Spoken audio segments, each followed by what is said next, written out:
اما بعد فاعوذ باللہ من الشیطان الرجیم بسم اللہ الرحمن الرحیم۔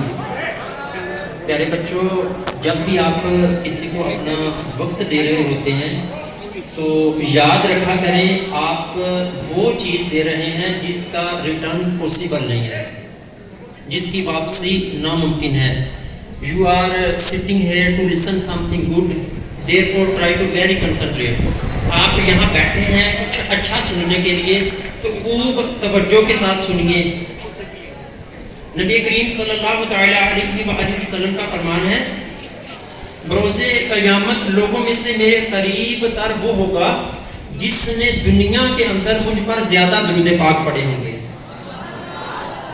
دیکھیں آج اگر کسی M P A M N A کسی وزیر وشیر کے قریب کوئی ہو جائے تو اس کا جو نا وہ ٹور ہی کچھ اور ہوتا ہے، ایسا ہی ہے نا۔ تو نبی کریم صلی اللہ علیہ وسلم کے قریب جب کوئی شخص ہوگا قیامت کے دن تو اس کا عالم کیا ہوگا؟ تو آئیے حصول برکت کے لیے، نزول رحمت کے لیے چند مرتبہ درود پاک پڑھ لیتے ہیں۔ الصلاۃ والسلام علیک یا رسول اللہ وعلی آلک واصحابک یا حبیب اللہ، الصلاۃ والسلام علیک یا نبی اللہ وعلی آلک واصحابک یا نور اللہ۔ آئیے ایک واقعہ آپ کی خدمت میں پیش کرتا ہوں۔ حضرت سیدنا زید بن ثانہ رضی اللہ تعالیٰ عنہ قبول اسلام سے پہلے یہودیوں کے بہت بڑے عالم تھے۔ کیا تھے؟ یہودیوں کے عالم تھے قبول اسلام سے پہلے۔ انہوں نے نبی کریم صلی اللہ تعالیٰ علیہ وآلہ وسلم کے ساتھ کھجوروں کا سودا کیا۔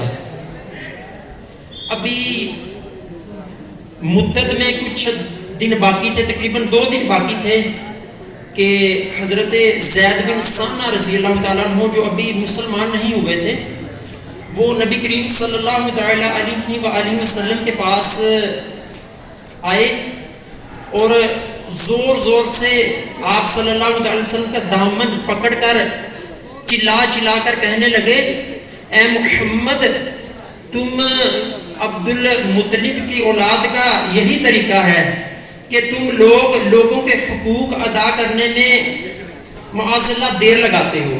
حالانکہ ابھی کھجوروں کا جو سودا ہوا تھا اس میں بھی 2 دن باقی تھے۔ 2 دن باقی ہونے کے باوجود آ کر دامن پکڑ کر چلا چلا کر کہنے لگے کہ تم عبد المطلب کی اولاد کا یہی طریقہ ہے کہ تم لوگوں کے حقوق ادا کرنے میں دیر لگاتے ہو۔ حضرت عمر فاروق رضی اللہ تعالیٰ عنہ اس موقع پر موجود تھے۔ حضرت عمر فاروق رضی اللہ تعالیٰ عنہ کو جلال آیا، فرمانے لگے اگر نبی کریم صلی اللہ تعالیٰ علیہ وسلم کا ادب رکاوٹ نہ ہوتا تو میں ابھی تمہاری گردن اڑا دیتا۔ تو اتنے میں نبی کریم صلی اللہ تعالیٰ علیہ وسلم کمال انکساری کا مظاہرہ کرتے ہوئے فرمانے لگے، اے عمر، تم یہ کیا کر رہے ہو؟ تم یہ کیا کہہ رہے ہو؟ تمہیں تو چاہیے تھا کہ اسے مجھے ادائے حق کی ترغیب دلاتے اور اسے نرمی سے تقاضا کرنے کی ہدایت دیتے اور یوں ہم دونوں کی مدد کرتے۔ اب جاؤ اس کے حق کے برابر اس کو کھجوریں دے دو اور کچھ زائد بھی دے دینا۔ توجہ سے سنیے، حضرت عمر رضی اللہ تعالیٰ عنہ تشریف لے گئے۔ زید بن ثانہ جو بھی مسلمان نہیں ہوئے تھے، یہودیوں کے عالم تھے، ان کو جب ان کے حق سے زیادہ کھجوریں دی نا تو وہ عرض کرنے لگے یہ تو میرے برابر جو میری کھجوریں بنتی تھی، میرا جو حق بنتا تھا یہ تو میں نے لے لی، لیکن یہ حق سے زائد کیوں دے رہے ہو؟ تو حضرت عمر فاروق رضی اللہ تعالیٰ عنہ فرمانے لگے یہ جو میں نے تمہیں غضبناک آنکھوں سے تمہاری طرف دیکھا اور تمہیں ڈرایا نا، تو نبی کریم صلی اللہ علیہ وسلم نے اس لیے حق سے کچھ زائد کھجوریں دینے کا فرمایا تاکہ اس سے تمہاری دلجوئی ہو جائے۔ وہ کہنے لگے، زید بن ثانہ جو بھی مسلمان نہیں ہوئے تھے کہنے لگے، اے عمر، تم مجھے جانتے ہو میں کون ہوں؟ میں زید بن ثانہ ہوں۔ حضرت عمر رضی اللہ تعالیٰ عنہ نے فرمایا وہی زید بن ثانہ جو یہودیوں کے بہت بڑے عالم ہیں؟ کہنے لگے ہاں وہی زید بن ثانہ۔ تو حضرت عمر رضی اللہ تعالیٰ عنہ فرمانے لگے پھر تم نے نبی کریم صلی اللہ تعالیٰ علیہ وسلم کے ساتھ اس طرح کا معاملہ کیوں کیا؟ کیوں ایسا کیا تم نے؟ تو وہ کہنے لگا میں نے نبی برحق کی جتنی بھی نشانیاں تورات شریف میں تھی ساری پا لی، 2 نشانیاں معلوم کرنا ابھی باقی تھا۔ پہلی نشانی یہ کہ ان کا جہل، ان کی کی نرمی ان کے جہل پر حاوی رہے گی، اور دوسرا یہ کہ ان کے ساتھ جتنا جہالت والا برتاؤ کیا جائے گا، یہ ان کی نرمی، ان کا حلم، ان کی بردباری اتنی ہی بڑھتی جائے گی۔ چنانچہ میں نے ان کے ساتھ جہالت کا معاملہ کر کے دیکھ لیا، نبی کریم صلی اللہ علیہ وسلم کے ساتھ جہالت کا معاملہ کر کے دیکھ لیا، لیکن ان کی تو نرمی بڑھتی گئی۔ تو ان دو نشانیوں سے میں نے معلوم کر لیا کہ یقیناً نبی کریم صلی اللہ علیہ وسلم نبی پر حق ہیں، اور کہنے لگا اے عمر تم گواہ ہو جاؤ، میں ایمان لاتا ہوں کہ پیارے آقا صلی اللہ علیہ وسلم نبی پر حق ہیں، اور تم گواہ ہو جاؤ میں بہت امیر آدمی ہوں اور میں آدھا مال نبی کریم صلی اللہ علیہ وسلم کی امت پر صدقہ کرتا ہوں۔ دیکھیں نبی کریم صلی اللہ علیہ وسلم کا اخلاق دیکھ کر یہودیوں کا بہت بڑا عالم جو ہے نا وہ مسلمان ہو گیا۔ دامن مصطفیٰ سے جو لپٹا یگانہ ہو گیا، دامن مصطفیٰ سے جو لپٹا یگانہ ہو گیا، جس کے حضور ہو گئے اس کا زمانہ ہو گیا۔ تو پیارے طلباء کرام، عزیز طلباء، ایک دفعہ دل سے، جان سے، محبت سے، لگاؤ سے سب کہو ماشاءاللہ۔ اب آپ نے بار بار اسی طرح بولنا ہے، آپ کہو الحمدللہ۔ دیکھو جس رب کریم نے ہمیں پیدا کیا ہے اس کا نام لینے میں کیوں یار آپ کو کنجوسی کر رہے ہو؟ اپنا اللہ کے ہاں اپنا مقام بلانے، لیکن آپ کسی سے محبت کرتے ہو، دوست ہو، ماں باپ ہو، تو عملی طور پہ کرتے ہو نا۔ تو جب اللہ کا نام آئے تو ایک دفعہ پھر بولو ماشاءاللہ، سبحان اللہ۔ یہ نبی کریم صلی اللہ علیہ وسلم کی نرمی کا عالم تھا۔ تو پیارے طلباء کرام، آج ہم اپنا بھی جائزہ لیں کہ یوں تو ہم بہت بڑے عاشق رسول بنے پھرتے ہیں، مگر ہم میں سے ہمارے ساتھ اگر کوئی سخت لہجے میں بات کرے تو پھر ہمارا انداز کیا ہوتا ہے؟ ہم تو کیسے آپے سے باہر ہو جاتے ہیں اور نہ بولنے کا بول دیتے ہیں، ڈانٹ دیتے ہیں، جھاڑ دیتے ہیں، لڑائی کرتے ہیں، جھگڑا کرتے ہیں، جھگڑے میں اتر آتے ہیں۔ ایک بات یاد رکھیے گا، ایک شخص تھا، اس کو نا بہت زیادہ لینگویجز پر، زبانوں پر عبور تھا۔ اس نے بادشاہ کے دربار میں جا کے دعویٰ کر دیا کہ میری مادری زبان جو میری مدر ٹنگ ہے، اس کے بارے میں کوئی بندہ مجھے پہچان نہیں سکتا کہ میری مادری زبان کیا ہے۔ ایک شخص آیا اس کے مقابلے میں، کہتا کہ میں اس کا اندازہ لگا سکتا ہوں کہ اس کی مادری زبان کیا ہے، اس کی مدر ٹنگ کیا ہے۔ اب وہ کہتا ہے کہ اس کو نا میرے ساتھ رہنا پڑے گا ایک دن۔ وہ شخص اس شخص کو جس کو بہت زیادہ زبانوں پر عبور تھا اس کو اپنے ساتھ لے گیا۔ اب وہ سیڑھیاں چڑھ رہا تھا، جس کو کوئی پہچان نہیں سکتا تھا کہ اس کی مدر ٹنگ کیا ہے، اس کی مادری زبان کیا ہے، اس کی بیسک لینگویج کیا ہے۔ اب وہ جب اس کو دوسرے شخص نے دھکا مارا نا، اب جب اس کو دھکا لگا تو اب وہ سیڑھیوں سے نیچے گرا۔ اب غصے میں اس نے جو اول فل بکا نا، اس نے کہا یہی تمہاری مادری زبان ہے۔ تو پتہ ایسے اگر کوئی ہمیں خوشبو کا تحفہ دے تو ہم مسکرا تو دیں گے، ہماری طرف اگر کوئی مسکرا کر دیکھے ہم مسکرا تو لیں گے۔ پتہ تب چلتا ہے جب دھکا لگتا ہے، جب گاڑی کی ٹکر ہو جائے، اچھا پاؤں پہ پاؤں آ جائے، کوئی کاپی گرا دے، بیگ گر جائے، اچھا کوئی نہ بولنے والا بول دے، تو پھر پتہ چلے گا کہ ہم کتنے بڑے عاشق رسول ہیں۔ یوں مسکرانے والوں کے ساتھ ہر کوئی مسکرا ہی لیتا ہے، یہ کوئی اتنا بڑا کام نہیں ہے۔ دیکھیں نبی کریم صلی اللہ علیہ وسلم کا انداز کیا تھا۔ ابھی کھجوروں کا مطالبہ اس شخص نے پہلے شروع کر دیا، ابھی 2 دن باقی تھے، اور چلا چلا کر خاندان کے تانے دینے لگا کہ تم عبد المطلب کی اولاد کا یہی طریقہ ہے۔ لیکن نبی کریم صلی اللہ علیہ وسلم نے فرمایا اس کے حق سے کچھ زائد دے دینا۔ تو آج ہم نیت کریں آج کی اس محفل میلاد کی برکت سے انشاءاللہ اگر ہمارے ساتھ بھی کچھ جہالت والا برتاؤ کرے گا تو ہم انشاءاللہ اس کے ساتھ نرمی والا معاملہ کریں گے۔ بعض اوقات نا ایسا ہوتا ہے کہ ہمارا بیہیو اپنے ٹیچرز کے ساتھ کچھ اور ہوتا ہے۔ اگر ٹیچر کلاس میں پانی مانگے تو کس طرح سارے اسٹوڈنٹ بھاگ کے لا کے دیں گے، کرنا چاہیے۔ اچھا گیٹ کیپر کے ساتھ ہمارا رویہ کچھ اور ہوتا ہے، سائیکل سٹینڈ پہ ہمارا رویہ کچھ اور ہوتا ہے، اپنے آپس میں جو اسٹوڈنٹس ہوتے ہیں کلاس فیلوز ان کے ساتھ رویہ کچھ اور ہوتا ہے، گھر چلے جائیں تو گھر والوں کے ساتھ جو ہے نا وہ رویہ کچھ اور ہوتا ہے۔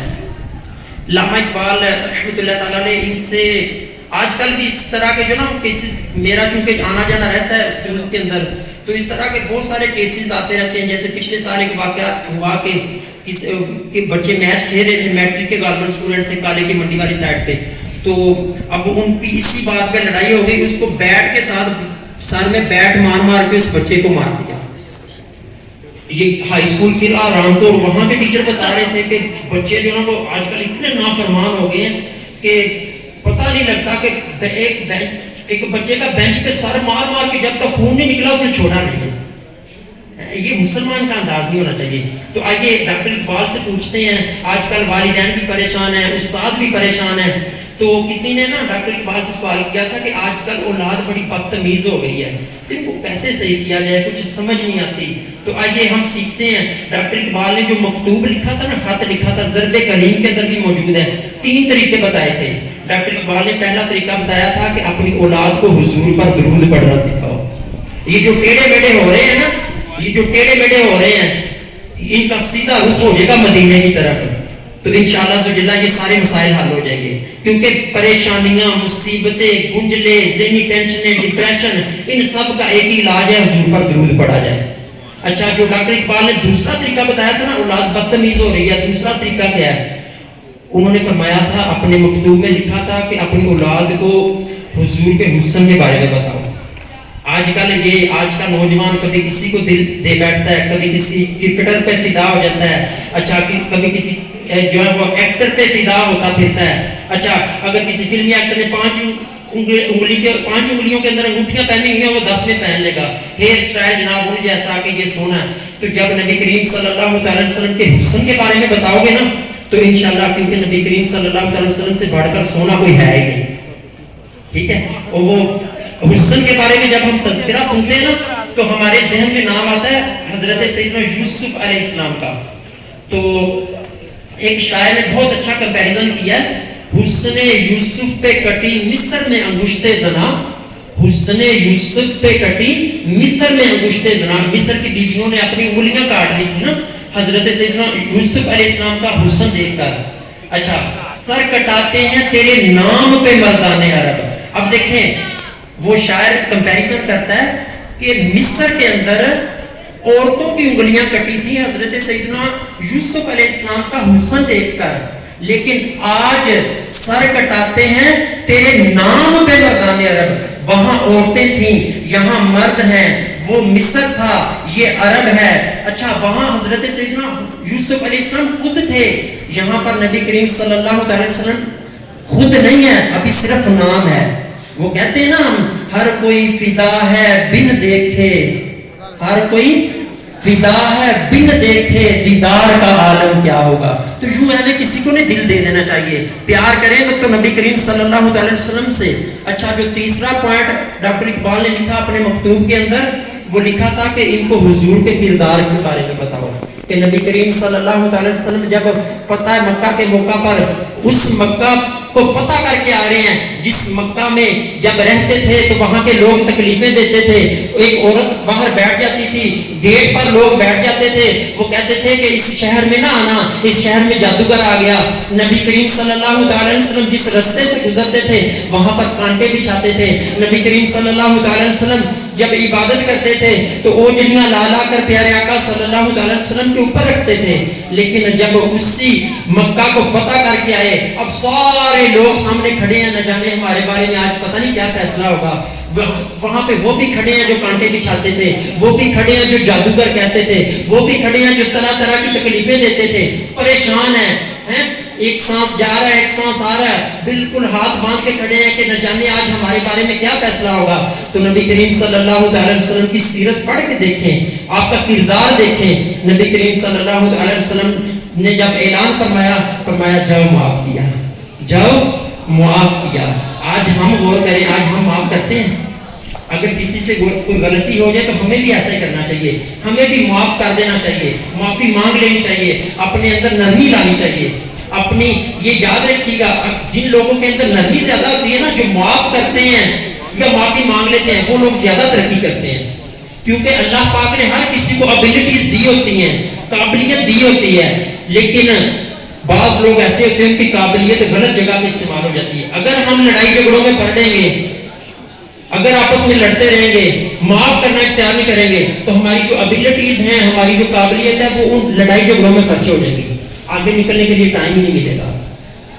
تو انشاءاللہ ذوالجلہ نیت کرتے ہیں کہ ہم بھی معاف کرنا اختیار کریں گے. ایک بار نبی کریم صلی اللہ تعالی علیہ وسلم آرام فرما رہے تھے کسی درخت کے نیچے, تو حارث بن حارث آیا.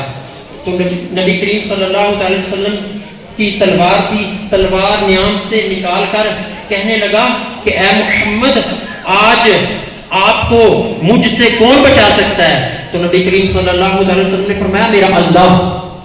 کیا فرمایا؟ میرا اللہ. نبوت کا ایسا روب طاری ہوا کہ اس کی تلوار نیچے گر گئی. اب نبی کریم صلی اللہ علیہ وسلم نے تلوار اٹھائی اور فرمانے لگے اب تجھے مجھ سے کون بچا سکتا ہے؟ تو وہ معافیاں مانگنے لگا, گڑ گڑانے لگا کہ آپ ہی میری جان بخشی کیجئے, آپ مجھے معاف فرما دیجئے. نبی کریم صلی اللہ علیہ وسلم نے اس کو معاف فرما دیا. وہ اپنی قوم میں جا کر کہنے لگا میں ایسے شخص کے پاس سے آیا ہوں, میں ایسے شخص کے پاس سے آیا ہوں جو تمام انسانوں میں سب سے بہتر ہے. سلام اس پر کہ جس نے خون کے پیاسوں کو قبائیں دیں, سلام اس پر کہ جس نے گالیاں سن کر دعائیں دیں. تو پیارے بچوں اور میرے محترم اساتذہ کرام, ماڈرن لٹریچر کا بانی ہے. اس سے کسی نے سوال کیا how we can bring back the long lasting peace of this world, کہ ہم دنیا کا یہ کھویا ہوا جو امن ہے اس کو کیسے واپس لا سکتے ہیں. اس نے ایک لائن میں جواب دیا تھا bring back the system of Muhammad. وہ کہتا ہے کہ نظام مصطفیٰ لے آؤ, انشاءاللہ ذوالجلہ دنیا کو اس کا کھویا ہوا امن واپس مل جائے گا. تو پیارے بچوں میں آپ سے بھی درخواست کروں گا کہ نبی کریم صلی اللہ علیہ وسلم کی سیرت کو پڑھیں, اس پر عمل کی کوشش کریں, کیونکہ آج کل حالات بڑے عجیب و غریب ہیں. آج کل جو نا وہ یہ چیز بہت عام پائی جا رہی ہے بڑے تعلیمی اداروں کے اندر نا, دیر از نو گاڈ. اس کلچر کو عام کرنے کی کوشش کی جا رہی ہے کہ دنیا خود ہی بن گئی ہے, دیر از نو گاڈ. اس کو جو نا وہ عام کرنے کی کوشش کی جا رہی ہے. کوئی کہتا ہے somebody goes to مندر, somebody goes to Masjid, somebody goes to church, it is all the ways to reach Allah. کہتا ہے کوئی مندر میں جائے, مسجد میں جائے یا چرچ میں جائے, یہ سارے اللہ تک پہنچنے کے راستے ہیں. اس کلچر کو عام کرنے کی کوشش کی جا رہی ہے. تو ہمیں سیکھنا پڑے گا, کیونکہ اللہ پاک بھی قرآن پاک میں ارشاد فرماتا ہے بے شک اللہ کے نزدیک دین جو سچا دین ہے وہ صرف اسلام ہی ہے. تو جب اسلام کے بارے میں ہم سیکھیں گے نا تو پھر انشاءاللہ ذوالجلہ ہم مار نہیں کھائیں گے, ہم پلپلے نہیں ہوں گے کہ اوپر سے جناب وہ نعرے لگا رہے ہیں غلامی رسول میں موت بھی قبول ہے. اچھا غلامی رسول میں موت قبول ہے, نماز قبول نہیں ہے.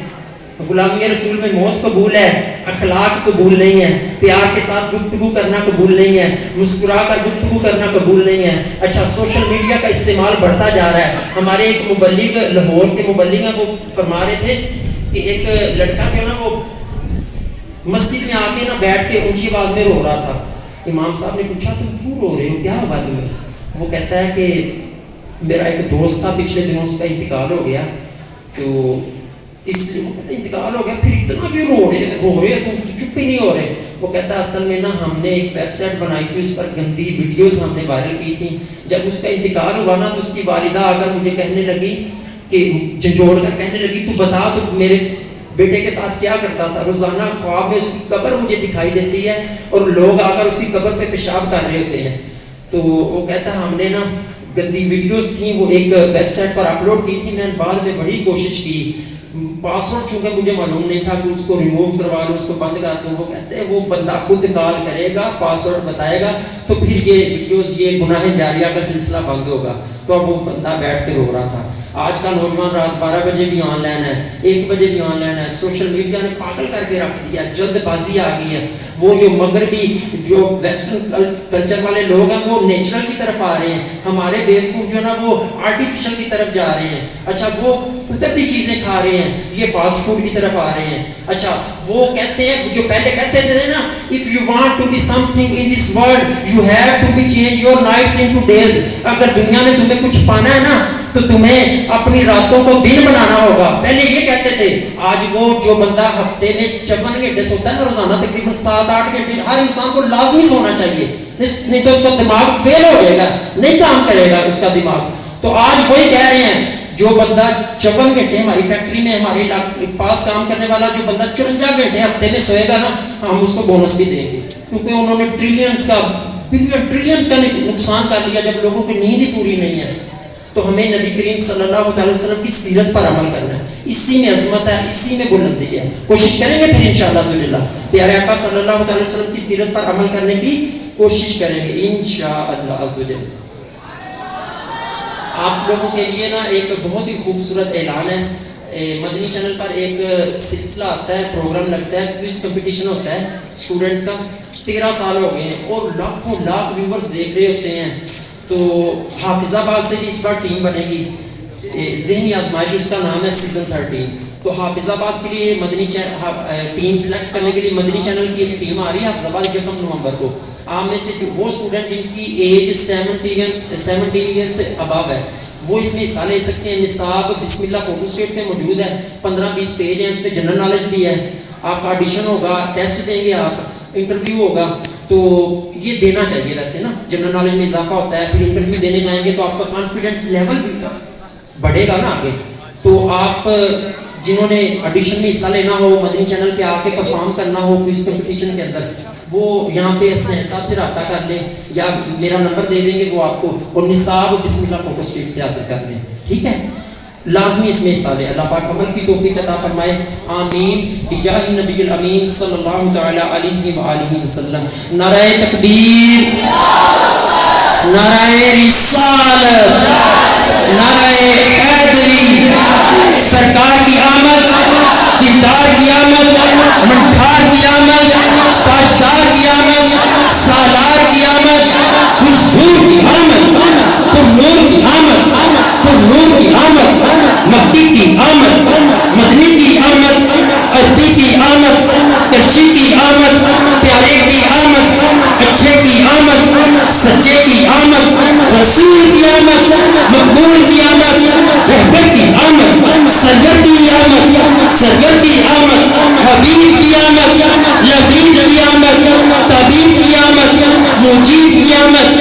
ذرا پیچھے والے, ذرا آگے والے, ذرا آگے والے, ذرا پیچھے والے, ذرا شان سے بولو, ذرا ایمان سے بولو, ایمان سے بولو, ذرا مل کر بولو, ذرا اونچا بولو, ذرا اونچا بولو, للکار کے بولو. آقا کی آمد, داتا کی آمد, رسول کی آمد, بشیر کی آمد, نذیر کی آمد, نذیر کی آمد, ناصر کی آمد, پیارے کی آمد, اچھے کی آمد, سچے کی آمد, رہبر کی آمد, دلبر کی آمد. ذرا دل میں بولو, ذرا دل میں بولو, ذرا دل میں بولو, ذرا للکار کے بولو, ذرا جان سے بولو, ایمان سے بولو, شان سے بولو, ذرا ایمان سے بولو, جوانوں بولو, مستانوں بولو, مستانوں بولو, دیوانوں بولو, غلاموں بولو, ذرا مل کر بولو. زمین بھی سن لے, آسمان سن لے, ستارے سن لے, ستارے سن لے. نعرہ رسالت, رسالت, رسالت. اچھا, یہ سبق یاد کرنا بھی بہت ضروری ہے. میں نعرہ لگاؤں گا, آپ کہیں گے سب سے آخری نبی محمد مصطفیٰ, محمد مصطفیٰ, محمد مصطفیٰ, سب سے آخری نبی محمد مصطفیٰ, احمد مجتبیٰ. نعرہ رسالت, نعرہ